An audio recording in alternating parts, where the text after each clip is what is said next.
nodulation usually happens sometime in June. A lot of it depends on how much residual nitrogen is in the soil. The more nitrogen in your soil, the later you're going to see nodulation.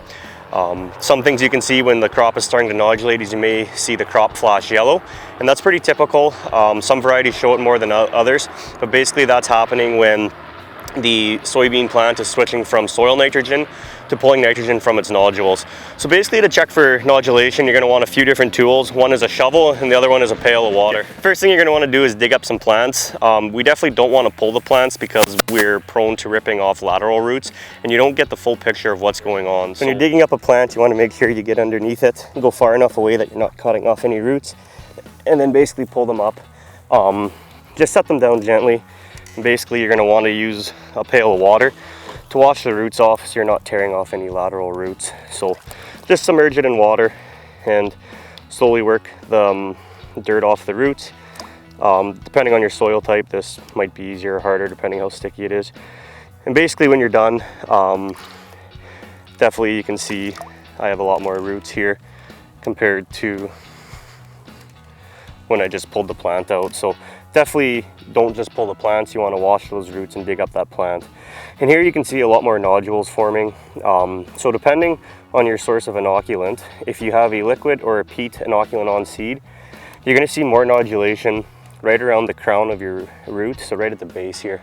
If you have something in furrow or mid-row banded, you're going to see more nodules start to form on the lateral roots. But almost every situation you're going to have something on seed. The point is to make sure that you have nodules and enough for that plant to produce the yield it wants to.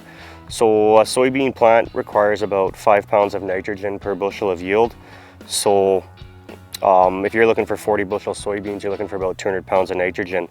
So the number of nodules, the size of them, that's going to dictate how many you need. You can have a lot of small ones or fewer big ones. To tell if a nodule is working, basically you just have to cut it open, and we're looking for a pink inside.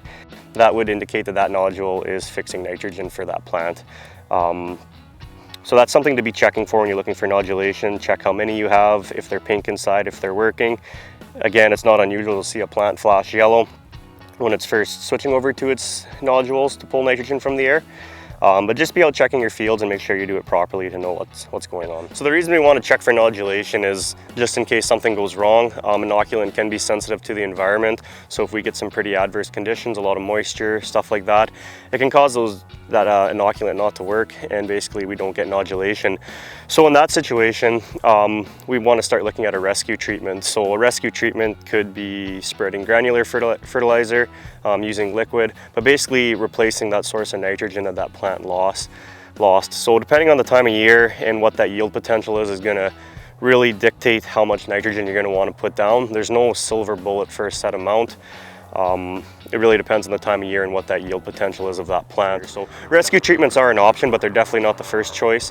We really want to make sure that we'd really want to put our emphasis on getting that nodulation and looking after our inoculant, because that's a cheap source of nitrogen and lets that plant do the work for us.